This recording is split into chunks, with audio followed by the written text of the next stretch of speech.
안녕하세요. 11월 21일 목요일 새벽 묵상입니다. 이른 아침 고요 속에서 들려오는 주님의 음성이 저와 여러분의 마음에 깊이 울리기를 소망합니다. 얼마 전에 우리가 묵상했던 예레미야 애가 3장에 이런 말씀이 있었죠. 여호와의 인자와 긍휼이 무궁하심으로 우리가 진멸되지 아니함이니이다. 이것이 아침마다 새로우니 주의 성실하심이 크시도소이다. 주님의 사랑과 성실하심을 기억하며 기도와 말씀으로 함께하는 이 시간이 여러분의 삶에 빛이 되기를 기도합니다. 오늘 주시는 말씀은 호세아 2장 1절에서 13절까지의 말씀입니다. 너희 형제에게는 암미라 하고 너희 자매에게는 루하마라 하라. 너희 어머니와 논쟁하고 논쟁하라. 그런데 아내가 아니요 나는 그의 남편이 아니라 그가 그의 얼굴에서 음란을 제하게 하고 그 유방 사이에서 음행을 제하게 하라. 그렇지 아니하면 내가 그를 벌거벗겨서 그 나던 날과 같게 할 것이요 그로 광야같이 되게 하며 마른 땅같이 되게 하여 목말라 죽게 할 것이며 내가 그의 자녀를 긍휼히 여기지 아니하리니 이는 그들이 음란한 자식들임이니라.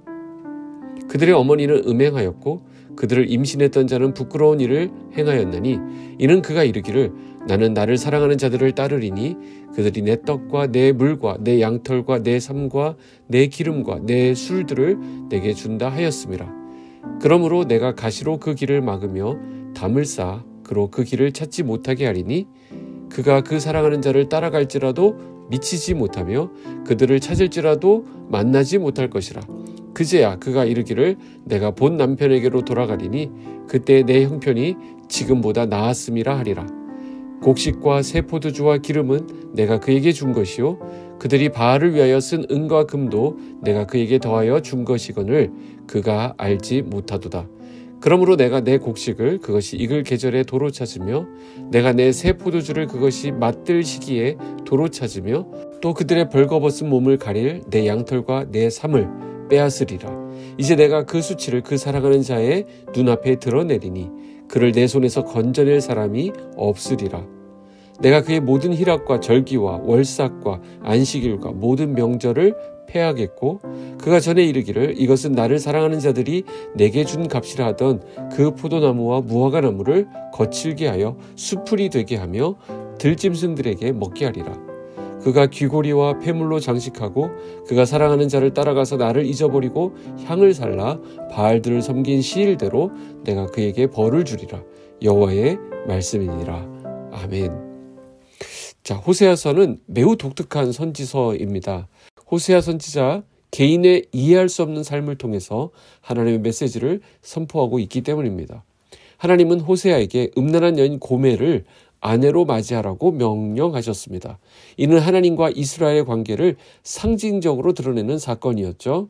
자, 무엇을 드러내고 있습니까? 바로 이스라엘의 부정함입니다.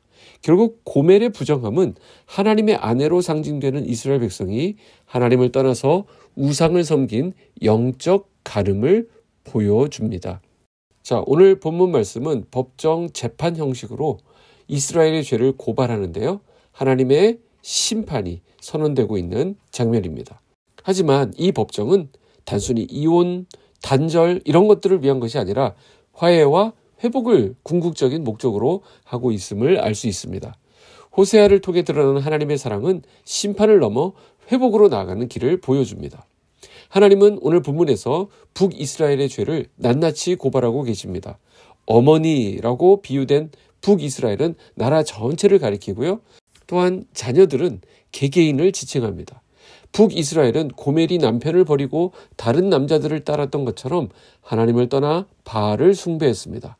5절에 보시면 이스라엘은 자기를 사랑하는 자들을 따르겠다라고 말합니다. 즉 바알을 따르겠다라고 하는 강한 의지를 그렇게 표현한 것입니다. 이 따르다라고 하는 능동형의 표현은 그들의 의지적인 반역을 강조하는 단어입니다. 그들은 풍요와 다산의 신으로 여겨지는 바알이 자신들에게 복을 준다고 믿는 한편 하나님께 받았던 은혜는 완전히 망각해버렸습니다. 이러한 모습은 오늘날 우리의 삶에서도 발견되는 부분입니다. 하나님께 받은 복을 세상의 우상과 쾌락으로 바꾸면서 그것이 우리의 삶을 풍요롭게 한다고 착각하는 모습이 우리 모두 안에 있다라는 것이죠. 하나님은 그래서 이스라엘의 죄악을 심판하십니다. 가시로 길을 막으시고 담을 쌓아서 그들이 추구하는 우상이 결코 참된 만족을 주지 못하도록 하신다라는 것입니다. 풍요를 약속했던 바알 숭배의 결과는 오히려 기근과 황폐함으로 이어졌습니다. 이것은 단순한 벌이 아니라 백성을 돌이키게 하기 위한 하나님의 사랑의 징계였음을 알게 됩니다. 우리가 인생에서 어려움과 막힘을 경험하게 될 때 그것이 꼭 우리의 어떤 죄에 대한 하나님의 징계라고 보는 시각은 옳은 생각이 아닙니다. 오히려 우리는 그것을 통하여 내가 하나님께 돌아가야겠구나, 하나님께 더 가까이 나아가야겠구나 라고 하는 사인으로 받아들인다면 오히려 그것은 귀한 생각입니다. 중요한 사실은 하나님은 우리가 세상의 헛된 것들로부터 돌아서기를 원하신다라는 것이죠. 하나님의 심판은 끝이 아닙니다. 하나님은 이스라엘이 돌아오기만 하면 심판의 이름을 회복의 이름으로 바꾸어 주실 것을 약속하십니다. 이스라엘, 그 이름에 중의적인 표현이 있다고 그랬죠. 심판과 흩어짐의 상징에서 풍요와 번영의 이미지로 변화되는 것을 보게 됩니다. 로루하마가 루하마로 바뀝니다. 긍휼히 여김을 받지 못하던 자가 루하마, 긍휼히 여김을 받는 그런 자로 변화됩니다. 로암미가 암미가 됩니다. 내 백성이 아니다 해서 그 이름이 내 백성이라고 하는 새로운 이름으로 바뀌게 된다라는 것이죠. 이 약속은 단순한 이름의 변경을 넘어서 하나님과의 관계가 회복되었다라는 것을 의미합니다. 하나님은 그 백성을 다시 긍휼과 사랑으로 품으시겠다라고 선언하십니다. 이것은 우리가 회개하고 하나님께 돌아갈 때 우리를 향한 하나님의 변함없는 사랑을 경험할 수 있다라는 것을 말씀하고 있는 것입니다. 어떤 일을 하다가 막힘을 경험해 보신 적이 있습니까? 계획했던 것이 좌절되었던 적이 있습니까? 어쩌면 거기에 하나님의 사랑이 반영되어 있는 건지도 모릅니다. 나는 그것을 반드시 해야만 한다라고 생각했겠지만 하나님은 우리를 더 좋은 것으로 이끄시기 위해 그것을 때로 막으실 때가 있습니다. 그렇게 하지 않으면 우리는 그쪽으로 그냥 막 가버리거든요. 우리가 그런 죄에서 돌이켜 그래서 하나님을 찾게 될 때 하나님은 우리를 심판의 이름으로 더 이상 부르지 않으십니다. 대신 우리를 가리켜 내 사랑하는 자, 내 백성이라는 다정한 이름으로 불러주신다라는 것이죠. 우리의 삶에 잔잔히 들려오는 하나님의 이 다정한 음성을 듣는 은혜가 있기를 소망합니다. 바로 여기에 하나님의 본심이 있습니다. 호세아서의 메시지는 그래서 심판으로 끝나지 않습니다. 심판은 하나님의 사랑과 회복을 위한 과정일 뿐입니다. 이스라엘이 하나님을 떠나 바알을 섬기며 받은 심판은 그들을 다시 하나님께로 돌아오게 만드는 도구였다라는 것이죠.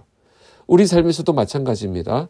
우리가 하나님을 떠난 죄를 깨닫고 회개할 때 내가 하나님으로부터 멀리 떨어져 있음을 깨우치기 위해서 하나님은 우리를 긍휼히 여기시며 다정한 사랑으로 다시 회복시켜 주신다라는 것입니다. 길이 막힐 때, 좌절을 경험할 때 그것이 하나님께서 우리를 다시 주님의 길로 인도하시려는 초대이라는 사실을 기억하시기를 바랍니다. 심판을 넘어 회복으로, 단절을 넘어 사랑으로 인도하시는 하나님의 손길을 믿고 의지하는 오늘 하루가 되었으면 좋겠습니다. 그리고 오늘도 우리를 다정히 부르시는 하나님의 음성에 응답하면서 그분의 사랑 안에서 회복을 경험하는 삶을 살아가시기를 주님의 이름으로 축복합니다. 기도하겠습니다. 하나님 아버지 감사합니다. 우리의 잘못과 연약함에도 불구하고 우리를 끝까지 사랑해 주셔서 감사합니다. 심판을 넘어 회복으로 인도하시는 우리 주님께 감사하며 우리가 주님께 돌아가 새로운 이름으로 불리는 그 은혜를 허락하여 주시옵소서. 오늘도 겸손히 주님을 섬기는 하루가 되기를 원합니다. 예수님의 이름으로 기도하옵나이다. 아멘.